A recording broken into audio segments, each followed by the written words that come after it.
Hi guys, it's Lanikia, and I am coming to you with The Handmaid's Tale. This is season 2, episode 9, called Smart Power. So we're just gonna jump right into it because this was a really good episode. It was a lot going on, but it was really I like this episode. So we start with June. We start the episode off with June in her sitting, in her bedroom area, and she's just sitting there just contemplating her life, and she's thinking about how this could be an Airbnb. But they would have to say that the owners are weird and they like to rape you, and everything. But she's also just thinking about everything, like how her baby would be born into this situation. So then Rita comes upstairs into June's room, and she tells June that they have been summoned. And so as they're going downstairs, June asks Rita, just, what is it about? And Rita says, like, they would tell me. But we find out that we see that in the room that they go into, Commander Waterford is there, Nick is there, and a guardian is there, and his name is Isaac. So we see that Commander Waterford tells Rita and June that he has to go on a business trip. So they're telling him, and he lets them know that the guardian, his name is Isaac, will be watching over them or whatever. So then June asks him where is he going, and he says to Canada, which Canada is freedom for June, which she was trying to go there, and everything. So she's just pretty much, I guess, part of June is in shock. But anyway, she wishes him a great trip, and he tells her and Rita to behave like they're children, which I thought that was weird, but he tells them to be on their best behavior. So then we go to the next scene, which is Serena in her garden, in her greenhouse, and the Commander Waterford comes in, and he says always the attentive mother, about her greenhouse, and she says the green, they have green mold, it's back in there, and it's killed one of her plants. It's killed one of them. And he looks at his watch. Did y'all see that, where he looked at his watch like he didn't have time for this?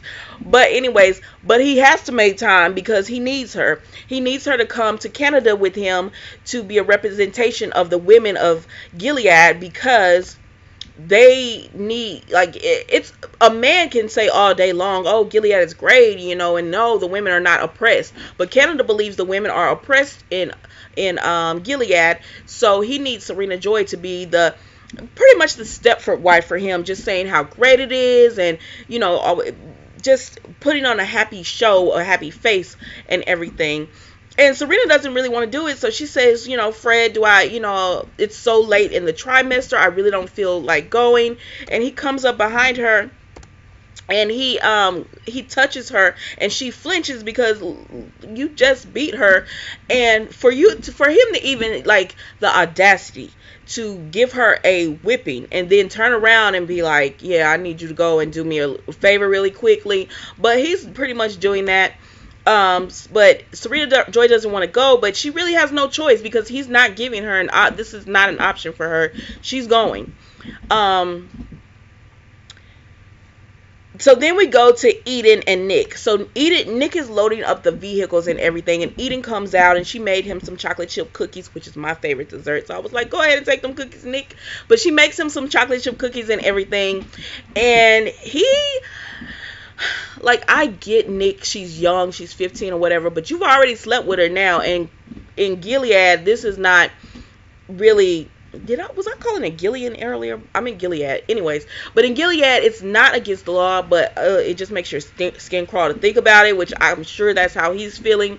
But give her something, Nick, because, I understand, he doesn't want to do it, but you've got to, he has to do a better job of playing the part, because she is really trying to form some type of bond attachment to him, and he's not here for it. So, but anyways, he's brushing her off, pretty much is what he's doing, and she's trying to tell him, I made these cookies for you, and she's trying to just telling him she's gonna miss him, and he's just pretty much like, I'm not gonna even be gone that long. I'm like, Nick, give her something, do something. But he doesn't, and so that's the end of their little conversation there. So then we go to June back in her room, and Serena comes in, and y'all, I didn't write notes on paper. I actually wrote them on the computer. So, yeah, it's making it a little bit easier. Let's see how this goes. But anyways, so Serena comes into June's room, and of course they had their little rapport with each other, but now it seems like. And it seemed like they still kind of had it because, June is wishing her a great trip and everything. And Serena's, but then Serena, as June is wishing Serena a great trip. And then as Serena is about to leave or whatever, she stops and tells June that after the baby is born, oh wait, before this, Serena goes up to June and starts touching her stomach and telling the baby everything is going to be all right and that she loves the baby and everything. And then as Serena is leaving, June, she stops and tells June that after the baby is born, she wants her, she thinks she should leave the house. And June is like, no, Mrs. Waterford, the baby has to be weaned off of the mother or whatever. And Serena says, I think we've all had enough of each other. And June just says, yes, Mrs. Waterford. Serena is like what we have been saying the whole season. She is just ready to, even last season, she was ready. Last season, she was ready to get June pregnant so she could get her out of the house. Now that June is pregnant, she's like, I need you out of this house. So she's ready for her June to go. And it could be for a lot of, she's so hard to read right now. Like, I still don't care for her, but she's hard to read because it seems like she's regretting her decisions and everything, but she's still a shrew. So I don't know. So then we go to, and June of course is distraught by this news that she's going to be leaving her baby because she thought she would have enough, more time. And she, like, the last thing she wants to do is leave her baby with them. So the next scene, we see the Waterfords arriving in Canada, and Maura, Luke, and their roommate are watching on the TV, and Maura is like, that's Waterford. So I said last week, we finally saw some type of emotion from Luke. And it's just really glancing at the, television, but, he's looking at the man who is holding, that's the family who's holding your wife hostage and raping her, took your child from you and everything. So, that's what they see. So then we cut to Luke and Maura going to the lady who I guess is over Little America, the representative of Little America and everything, and they're telling her like that man is a rapist, and he's, they're telling her he's doing all these things, and she's pretty much saying he's a guest of Canada, so there's nothing we can do. This is not our country. We're guests here, and he's their guest, and unless they do something, there's nothing that we can do to him, which sucks, but like that is the truth. So Maura is just leaving. She just leaves in frustration. Luke says thank you for your help, but she does let them know that there will be protests and everything, which, okay, sit. So then the next scene, we go back to the Waterfords, and we can see that they're in the car now going to, I guess the hotel is what they'll end up going to, but we can see that as Serena is looking out the window, she has like longing in her eyes because they're driving by and they have all these people on the streets. They have college students, they have just regular people going to work, they have couples, and there's a longing for that life where everything is just normal. People, it's just a life that they used to lead where, it would have been nothing for her to go, to still be an author and everything. But she's giving that all up, and now she's looking at her old life is what she's looking at. And Nick is actually watching her as well. He's paying attention to her do this. And the commander was in his books, but he does take a glance also. But that's pretty much it. Hershey, sit. I just took you out. Sit. So then we go... So then the Waterfords, the next scene, we see that the Waterfords have arrived at the hotel, and they have prime ministers there to meet them. They have I guess the head, the person over it who's in negotiations with them. Stop! Who's in negotiations with them. We have the female prime minister, who speaks French. I don't know. Yeah, we have her, and then we have it's another male there, and he's actually so they introduce and everything, and the other male there, he says that he used to enjoy going to the States, he and his husband. So he's letting them know, I'm gay, and he's not here for this. I don't think if they had to ask him if they were going to have a meeting, he was probably going to say no about it. So then we see that the commander is telling him, well, I hope you know, enjoy, you know, we hope to welcome tourism soon, and we hope that you'll enjoy. And he says, when I feel welcome, you know, like when I know that I can safely go into your country and not be killed, then maybe I will. Is, y'all know I'm paraphrasing because I like to do that. So then we see that hold on. So then the commander leaves to talk business, and Serena is off by herself, and they have a lady there who's talking to Serena. So they go into the garden, the greenhouse, because they know. So Serena, they give her a little packet, and all it is like, she's not there for like the heavy stuff. She's there for like the looking at the plants, the sightseeing kind of thing. So it's, this brilliant mind is not even like, he's not even using her for that. So they're going into the greenhouse because they've heard that Serena loves the greenery and everything. And so she's talking to the young lady, which she looks familiar. What, I was like, did she play on something? Because she looks really familiar, the young lady she was speaking to. But and she was just the woman was just talking with her, and she says, you know, I heard you like to knit or whatever. And we know Serena does not like to knit because she's let June know that she doesn't like to do it. But the young lady is just really telling Serena everything that she does. She was like, oh, I work so much, and you know, and when in my free time I like to read books, or you know, she attends class at the university, and she's just talking about everything she does. And Serena's saying like, work is an activity or whatever. And you could tell like in that moment that she misses that life. So the next scene we have is Janine and June walking to the market, and Isaac is there with them. So Janine is saying that she thinks the Putnams are going to allow her to see baby Charlotte again. And June is like, did they tell you that? And she says no. But she, you know, she just can feel it, because her baby smells just like her, and how can you keep a baby that smells, you know, two people that smells like each other apart or whatever? But they can, and they do. And I don't think that Janine got that baby well again with all her love and stuff, and they're not gonna let her see that baby. Like, unless something happens, I don't think she's ever gonna see this baby again. But anyways, Janine says, you know, it's almost time for you.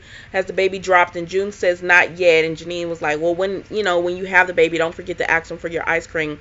So I don't know what June was thinking, because she knows how emotional Janine can get. And Janine was already kind of wired up. But she tells Janine, like, Mrs. Waterford is going to make me leave as soon as I have the baby. And Janine gets really emotional, and Isaac tells them to be quiet, and they're like, and Janine is like, hold on, we're talking. And this is the first time you see that like fire back in Janine. And she's like, we're talking, and he's like, you unwoman or something he said, be quiet. And she tells him, you know, and she tells him, blow me, and he hits it like, instead of pistol whipping her, he rifled whipped her with the gun. Like, he hits her with the butt of the gun or whatever, and then he pulls June away, who's trying to check on Janine to see if she's okay. He pulls her away and tells another guardian, like, get her to her house or whatever. So that was that scene. And so then we see, we go to the next scene, which is Serena Joy, which I don't like Isaac. Like, the guardian's okay. Like, he's like too gun-ho on it. But anyway, so the next scene is Serena Joy is in the hotel getting ready to go to her room. And so she's walking through the hotel, and everyone is just like staring. She's the oddball out, because she's the you know, she just is. And so everyone's staring, because of course she's standing out because of, you know, her attire and everything. Plus they know who she is, and they know why she's there. So excuse me. So then Serena Joy makes it to the elevator, and a woman comes up with her child, and her child is staring at Serena. And she asks her, "Are you a princess?" Because she do kind of got on that outfit like the little girl in Frozen. You know, when she has on her a little pink, purplish, lavender, maroon outfit. When she has on that little outfit, she does kind of look like that. Only hers is in blue or whatever. So, I think Elsa has one too. My niece got me into all that stuff. But she does look like one of them. So she says, "No, I'm not a princess," and no, she is not, little girl. She's far from that. But anyways, so the mother tells the little girl to stop staring, and then the elevator comes, and Serena Joy tells the woman and the child, go ahead, go on first. And the woman she doesn't even want to ride in the elevator with Serena Joy. And so Serena Joy goes ahead and lets the woman go or whatever. But I mean, she can't be surprised at the reaction of how these people feel, because they know you're okay with these women being raped and all these people being hanged, and that woman probably has family still in America or Gilead that is being tortured because of you. So then, sorry, let me find my place, y'all. So then we go to Serena Joy. Instead of going to her room, she goes to the bar and she has a glass of wine, which I didn't know they could just freely do that, but okay. Excuse me. So she goes and has a glass of wine, and a man comes and he orders a bourbon or something or brandy beside her, and he has a cigarettes, which is Serena Joy's brand. And he starts to smoke, and the waiter tells him, "No, you can't smoke here." So Serena Joy gets up and she moves her, takes herself to another. Once she gets her wine, she goes and sits down in like this little area. So the man puts his cigarette out, and he starts talking to Serena Joy about, I think the waiter, the barkeeper just likes to do that because he likes to have the control. And Serena Joy is like, "I don't know." So then, anyways, so Serena Joy tells the man, because he offers her a cigarette, and she's like, she doesn't speak to reporters or something. And he tells her he's not a reporter, but he does work for the American government. And he offers her a cigarette. She says she stopped smoking, so they're behind on their information and everything. And anyways, he's pretty much tells her, we want you to write a book, and we want it to be your story. And she tells him, like, that's not enough reason to leave, for like, why would she want to do that? And he tells her that, we can have you on a plane to Honolulu in an hour. We can have you on a plane to go write your story, so you would be a writer again, because you could tell she misses writing and everything. And then when she's not taking the bait, he tells her, like, we know that Gilead is all about, babies. Now, y'all know our paraphrase, but he's pretty much telling her, we know Gilead is all about babies. And so we've done a lot of research, and we realize it's not the women. Gilead likes to blame the women, and it's not the women, it's the men for the fertility rate. And he said, you could be having your own child. So I was confused. I was like, I thought Serena Joy couldn't have a child, but maybe her getting shot didn't affect anything about her not being able to have a child. So I would like to know more information about that. But anyways, so he's telling her this, and she says, all you're offering me, is coconuts and trees, and if you know me, then you should know I wouldn't betray my country. And he said, I thought you already did, because you betrayed America with no problem. So what would it be for you to betray Gilead? And so he leaves her the cigarettes and the matchbook or whatever that it's for Hawaii. The matchbook is like a Hawaii matchbook and everything. And he leaves, and she grabs it, and she kind of hides it on her body. So that's the end of that scene. So then we go back, and it's June and Isaac are coming back to the house. And as they're coming back to the house, Rita is like, where's the chicken?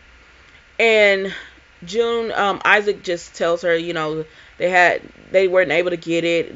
I think June tells her they weren't able to get it or whatever. And Rita is like, well, with a baby on the way, the mother needs chicken, protein, and fat and everything.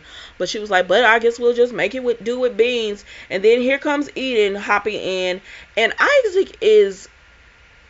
I was like, he and Eden seemed to have an instant connection. Like they were flirting with each other over some strawberry preserve or something, I guess she had. And I was like, they look like they're flirting. What's going on here? But then anyway, so June is going up to her room. No, June is just standing there and she's kind of watching everything go on. And Isaac tells her, it's time for your nap. Like, so, okay, so he's directing her now. So she's going to her room and she stops and she talks to Rita. And she tells Rita that she would like some warm milk. And Rita said, I'll bring it up. So then when Rita brings it up to June, June lets her know that when she had Hannah, that they had a godmother for the baby, that her best friend, was gonna take care of the baby if something happened to her and Luke, which she says is really ironic, she finds now. And Rita is like, I understand what the godmother is. And so June just lets Rita pretty much know, I want you to take care of the baby. Like, I want my baby to grow up with some type of kindness, because she's not going to be there. She lets Rita know that Mrs. Waterford has pretty much kicked her out. And Rita is like, well, that it's her house. It doesn't matter she asked Rita what she thinks about it. She said, it doesn't matter what I think. It's her house and she can do whatever she wants to do. So that's when June lets Rita know that she wants her baby growing up with some kind of kindness. So please, try to, if you can, look out for her baby and show her baby kindness and love and all of that. And Rita says, the guy downstairs is like 20 years old. And if he wanted to, he could break my jaw. Or he could tell me anything he wants. I have to do what he says. And nobody would say anything about this.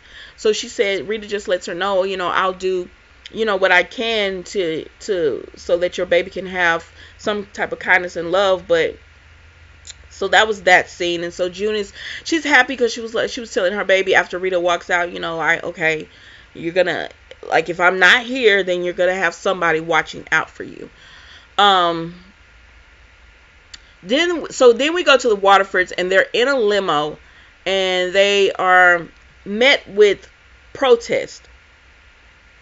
I guess I don't know where they have been, but they're in a limo and they're met with protests, and it looks like they're going back to their hotel room, which I thought they were already in the hotel room, so I don't know how this is going back and forth, but I digress. So they're met with all these protests and everything, so the Waterfords get out, and then Luke comes to the forefront, and he calls Commander Waterford's name, and they look, and he has a photo of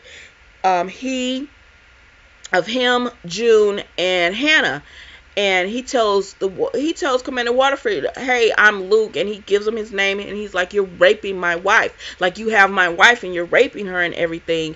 And Commander Waterford is like, oh, you have what we do completely confused or whatever. And so this shakes Serena up because she sees who Luke is, and she sees the picture, and Nick is looking, and he looks a little shook as well because he sees it.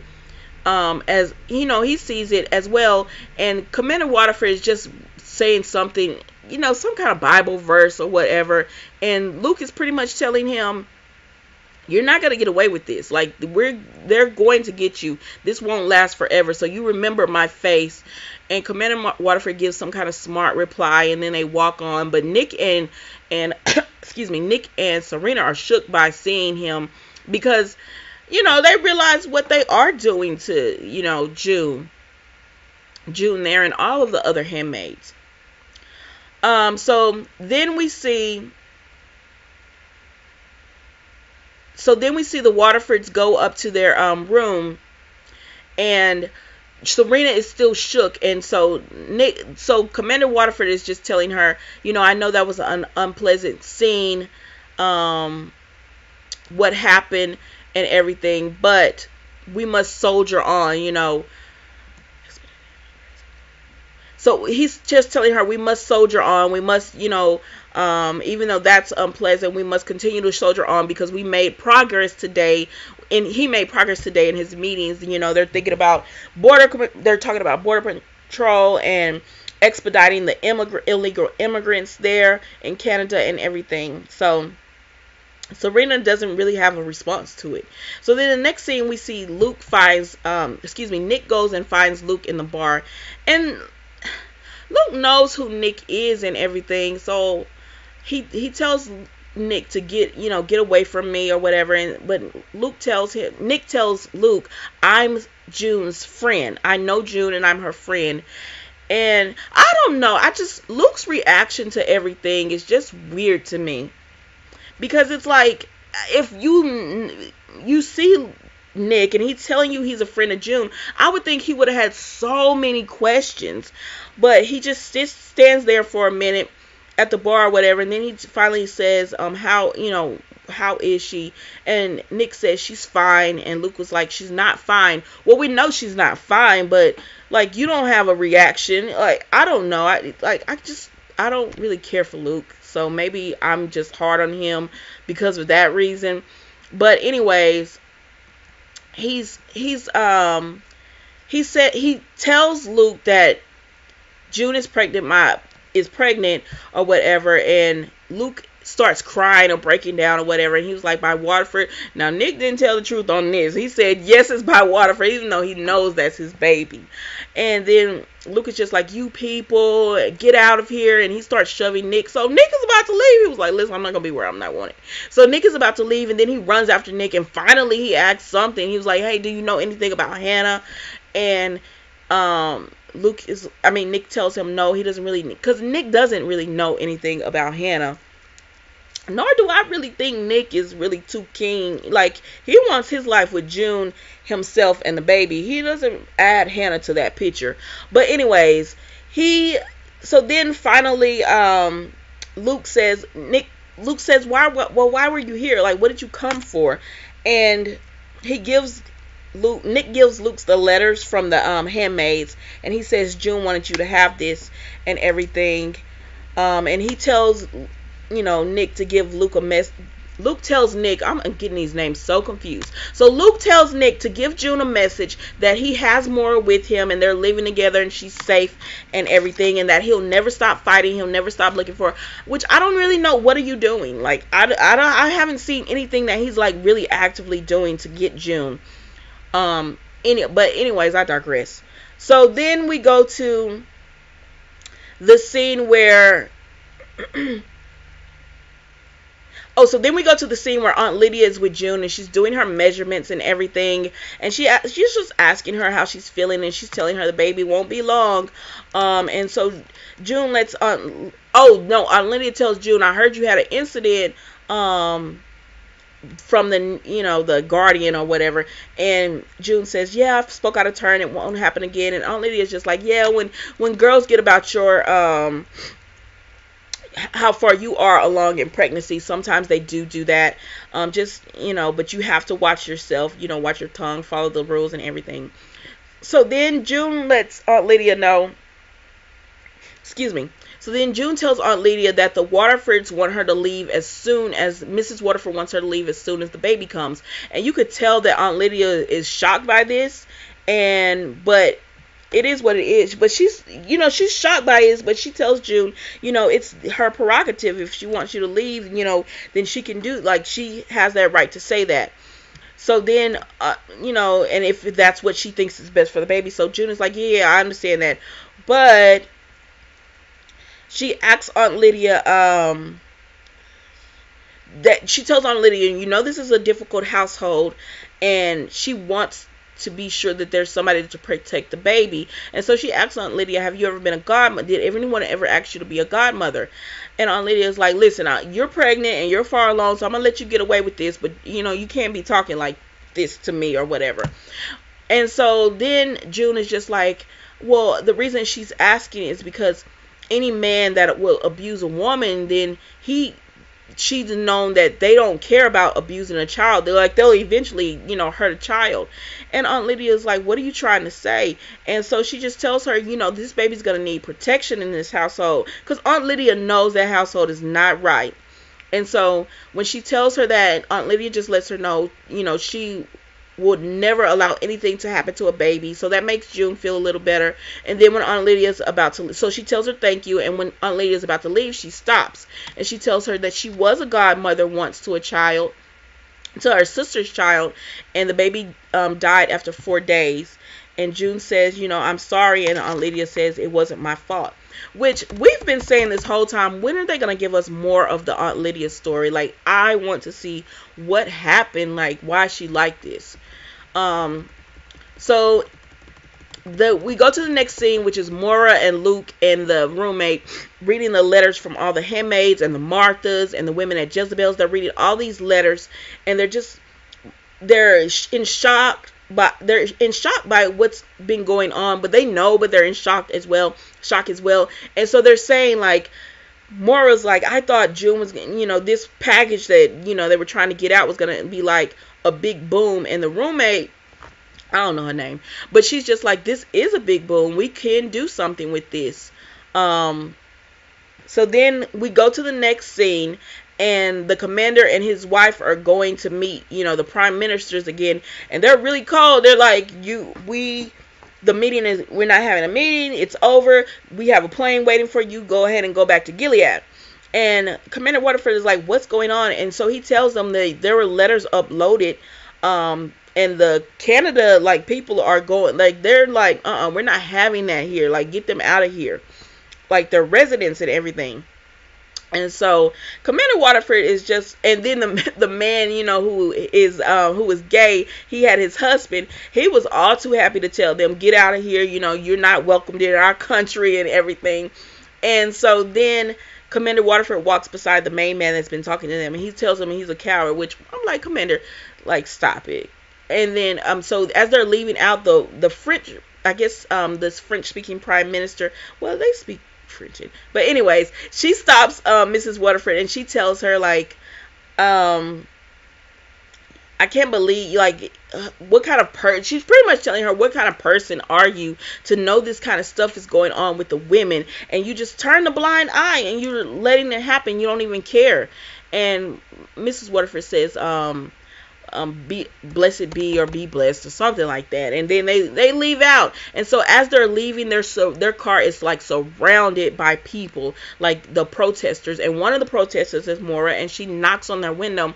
And when Commander Waterford saw her, he was shook, because he knew exactly who she was or whatever. And he saw that she got out, and plus he knows he was doing wrong with her. And she's like, my name is Maura, not Ruby, or whatever. And so that's the end of that.